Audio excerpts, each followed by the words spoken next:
유난히 길게 느껴졌던 올여름 장마 어떤 특징을 보였는지 또 다가올 폭염, 태풍 소식까지 맹소영 웨더 커뮤니케이션즈 대표님과 함께 이야기 나눠보겠습니다. 안녕하십니까? 네, 안녕하세요. 장마 끝난 겁니까? 끝났습니다. 끝났습니까? 끝났습니다. 기상청은 6월 25일 제주도하고 남부지방 시작했고요. 6월 26일 중부지방으로 시작한 장마가 지난 28일 날 끝났다고. 오늘이 28일이죠. 예. 지난 26일 끝났다고. 26일 날 끝났다고 공식적으로 선언을 했는데요. 네. 올해 장마 겉으로 봤을 때는 그냥 평상적인 장마랑 비슷합니다. 보통 6월 한 19일 정도에 제주도에 시작을 해야 돼서 제주도의 경우에는 뭐 일주일 가까이 정도 늦게 시작한 감이 있기는 합니다만 중부하고 남부지방 거의 비슷한 시기에 시작을 했고요. 좀 특징이 있다라고 하면 동시다발적으로 시작을 했다고 해야 될까요? 전국에 동시다발적으로요? 네. 근데 보통 이 장마라고 하는 거는 남쪽의 더운 공기와 북쪽의 이제 차가운 공기가 대립하면서 왔다 갔다 하면서 만들어지는 비이기 때문에 제주도부터 순차적으로 이렇게 올라오는데 동시다발적으로 시작하는 장마는 그래도 과거 한 50년 사이에서 7번째로 그렇게 특이한 현상은 아닙니다. 근데 저는 너무 길었다는 생각이 들거든요. 체감상 한 달 내도록 장마였다는 느낌이 들어요. 네, 많은 분들이 조금 이제 잘 모르고 계시는 게 한 32일 정도 통상적으로 장마 기간이라고 하기는 원래 합니다만 그랬습니까? 실제적으로 비가 내리는 일수는 17일 정도입니다. 그러니까 3, 4일 정도 좀 맑은 날씨 드러났다가 좀 비가 오고 그게 장마인 건데 맞아요. 올해 같은 경우에는 정말 유독 지루하게 느껴져서 뭐 진짜 장마다 뭐 이런 표현들도 많이 썼거든요. 근데 저 약간 그런 것 같아요. 왜 우리가 남을 뭐 사줄 때 약간 찔끔찔끔 사주면은 이 사람한테 거하게 얻어먹었다라는 생각이 잘 안 들잖아요. 근데 한번 거하게 딱 쏘고 나면은 저 사람 나 너무 많이 얻어먹었어. 약간 이런 느낌에서 한 번 너무나도 막강하게 많은 비가 좀 내렸기 때문에 실제 한 전체 장마 연강 수량의 3분의 1이 불과 한 사나흘간의 비가 집중됐던 지역들도 있습니다. 그러니까 가장 제 눈에 띄는 게 호남 지역 강수량이거든요. 호남에 보니까 712.3mm 비가 내렸다고 하는데 이게 관측 사상 역대 1위 양이라면서요. 호남 지역, 전라도 지역으로는 그렇습니다. 보통 지금 올해 이제 기상청에서 26일 날 올해 장마 끝났습니다라고 해서 종료를 선언한 이후에 전국의 평균 강수량을 살펴봤더니 648.7mm입니다. 우리가 연강 수량이 한 1,300에서 1,400. 물론 비가 적게 내리는 지역은 1,000mm 살짝 넓거든요. 그러니까 이런 지역에 비한다면 불과 한 일주일 사이에 1년 정도 내려야 될 비의 양이 절반 이상 내리는 건 굉장히 많은 건데 원래 장마철에 비는 한 350 많아봤자 400이 안 넘습니다. 400이 안 넘는데. 그러니까 평년값에 비해서도 많기도 했는데 이게 역대 전체 평균 강수량으로 봤을 때는 역대 3위입니다. 3위에 해당한다. 그럼 1위와 2위는 어느 정도 비가 내렸냐? 또 어느 정도입니까? 2006년에 704mm 내린 게 1위고요. 그리고 2020년 최장 기간이었잖아요. 54일이었던 2020년에 701mm 거의 준한데 1, 2위하고 크게 동떨어진 정도의 양은 아닙니다. 근데 좀 더 집중적으로 들여다보면 1위와 2위 동안 많은 강수량을 내렸던 그때에는 평년 장마 기간보다 길었습니다. 당연히 길다 보니까 많은 양의 비가 내리는데 올해 같은 경우에는 앞서 말씀드린 것처럼 평년 이맘때 수준의 기간이었는데 문제는 이들 그 1위와 2위에 내렸던 그때보다 강수일수는 줄어들었습니다. 실제 장마철 기간 동안의 전체 강수량은 뭐 늘어나지는 않는 추세예요. 근데 강수 일수는 줄어드는 추세입니다. 그러니까 이 말은 즉 집중호우의 패턴이 굉장히 강해지고 있기 때문에 올해 같은 경우는 과거 1, 2위의 기록보다도 시간당 강수량, 강도로 따졌을 때는 굉장히 강했던 비였습니다. 그러니까 그 말씀이거든요. 강수량 편차가 있었어요. 수도권이나 이 중부지방보다는 오히려 남부지방이 비가 많이 내렸고 또 지역에 따라서 그 편차도 컸던 것 같아요. 맞습니다. 작년 같은 경우에는 중부지방에 비가 많이 내렸고 남부지방 앞서 말씀해 주셨던 전라도, 광주 지역 같은 경우에는 뭐 700, 800mm 비지만 사실 이들 지역 최근 3년 동안의 가뭄 때문에 비가 안 와서 엄청 고생했던 곳이잖아요. 그러니까 이거는 매년 이제 기후 변화로 인해서 매년 이제 날씨에 대한 사정들이 좀 달라지고 있는 패턴인데 결국에 장마철에 어느 지역에 비가 많이 내리느냐는 것은 그 서로 성격이 다른 공기의 대립면인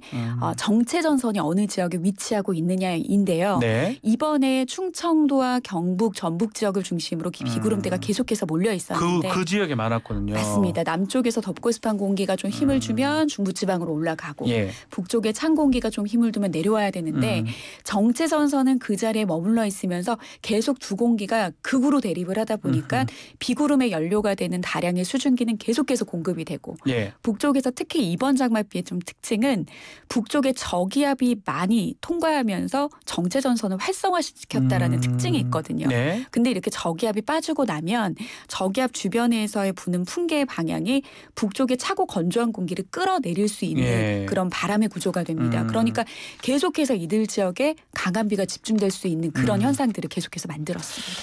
자, 이게 이번에 보니까 홍길동 도깨비 장마다 이런 표현을 했어요. 저도 느끼는 게 이 지역에서는 그렇게 비가 오다가 살짝만 옮기면 햇볕이 막 비치기도 하고요.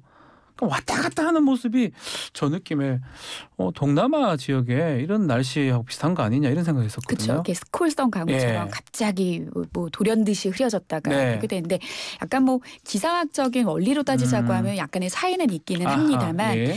이렇게 강한 비구름 때는 사실 기상청에서도 예보하기 좀 어려운 게 아하. 예보에도 수명이 있습니다. 그러니까 뭐 지금도 5호 태풍, 6호 태풍 북상하지만 태풍이 북상하기 전에 일주일 전부터 예보를 할 수 있는데 네. 이렇게 갑작스럽게 만들어지는 비구름은 그 국제적으로 그 지역에 공기의 극한 대립이 굉장히 심해지는 건데 그러니까 그만큼 한반도 주변에 올 여름에는 성격이 다른 공기가 상하간에 수직적으로 위치하면서 많은 그런 영향을 줬다라는 그런 특징. 앞으로 기후변화로 인해서 더 많이 심해질 겁니다. 이것은. 지금 말씀대로 하면 예측도 어렵고 또 집중적으로 쏟아지는 그런 폭우 성격이 있다라고 하셨는데 그렇다면 대응 방법도 좀 알려주시면 좋을 것 같아요. 어떻게 우리가 대처를 해야 됩니까? 그 뭐 기상청의 예보를 잘 살피시오 뭐 이런 얘기로 이제 보통은 하는데 예. 저는 조금 더 구체적으로 좀 그런 얘기 날씨 듣고 정보를 싶어요. 좀 살펴야 될 것 같은데요.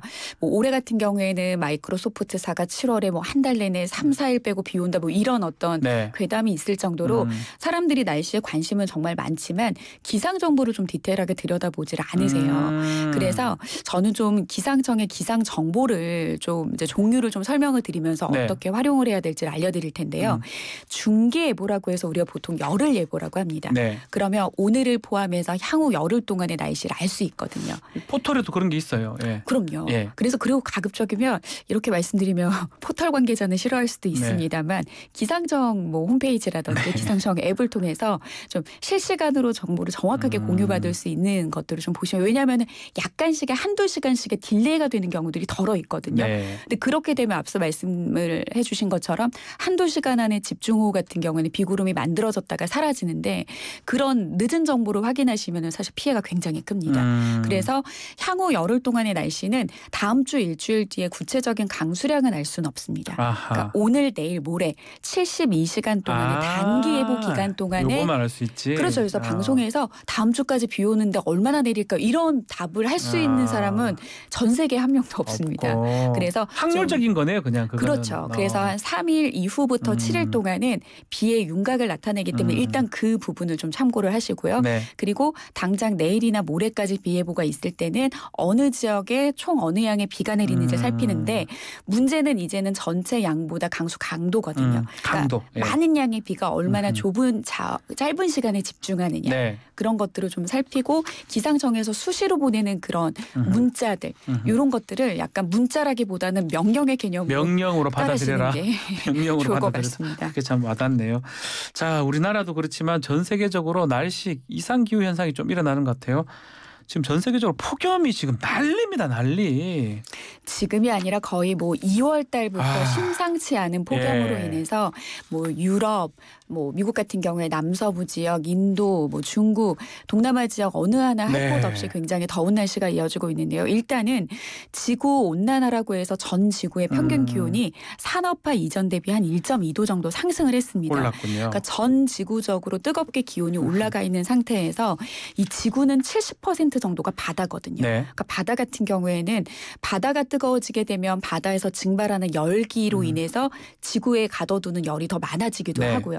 그리고 이제 뭐 엘니뇨 라니냐다라는 말도 많이 들어보셨을 텐데 올해는 3년 동안 이 동태평양 해수 온도가 낮은 기간인 라니냐가 3년 동안 이어지고 난 다음에 찾은 엘니뇨 현상인데요. 네. 이렇게 엘니뇨 해가 나타날 때는 한 0.2도 정도 지구의 평균 기온이 올라가게 됩니다. 올라가고. 근데 예. 올해 같은 경우에는 일상적인 엘니뇨보다도 한 서너 배 정도 강도가 강한 슈퍼 엘니뇨라는 이야기를 예. 하는데 전 지구의 지구 평균도 기온도 올라가기도 했지만 엘니뇨로 인해서 또 올라가는 기온적인 부분 때문에 대기의 하층과 중층과 상층 지금 고온 현상이 나타나고 있는 전 세계의 기후가 열돔 현상이라고 해서 예. 지구가 거대한 열공기에 갇혀져 있는 형태인데 우리나라 역시도 이런 열돔 현상으로 인해서 올 여름 습도까지 높고 기온까지 높은 현상이 이어지기 때문에 좀 만만치는 않은 그런 여름이 될 것으로 좀 전망을 하고 있습니다. 자, 시간이 뭐 얼마 안 남았는데 슈퍼 태풍 독수리 지금 북상하고 있는데 우리나라한테 영향을 줄까요? 독수리는 중국 남쪽 예. 내륙 부근에서 내일 정도면 소멸할 것으로 예상을 하고 있습니다. 근데 문제는 오늘 새벽 3시에 열대저압부 중심에서의 최대 풍속이 초속 17m가 넘지 않으면 예. 태풍이라는 이름표를 달아주진 않습니다. 근데 오늘 새벽 3시에 6호 태풍 카눈이라는 카눈. 이름표를 붙였는데요. 카눈. 요 태풍이 지금 독수리보다도 좀 아. 막강하게 발달할 가능성이 높은데 다행히도 오키나와 해상을 지나고 나서 중국으로 방향을 틀기는 하지만 이제 태풍이 많이 발생하는 시기입니다. 조심해야 되겠네요. 계속해서 좀 날씨에 관심을 많이 기울여야 되는 시기입니다. 알겠습니다. 자, 오늘 말씀 여기까지 듣겠습니다. 감사합니다. 네, 고맙습니다. 맹소영 웨더 커뮤니케이션스 대표와 함께했습니다.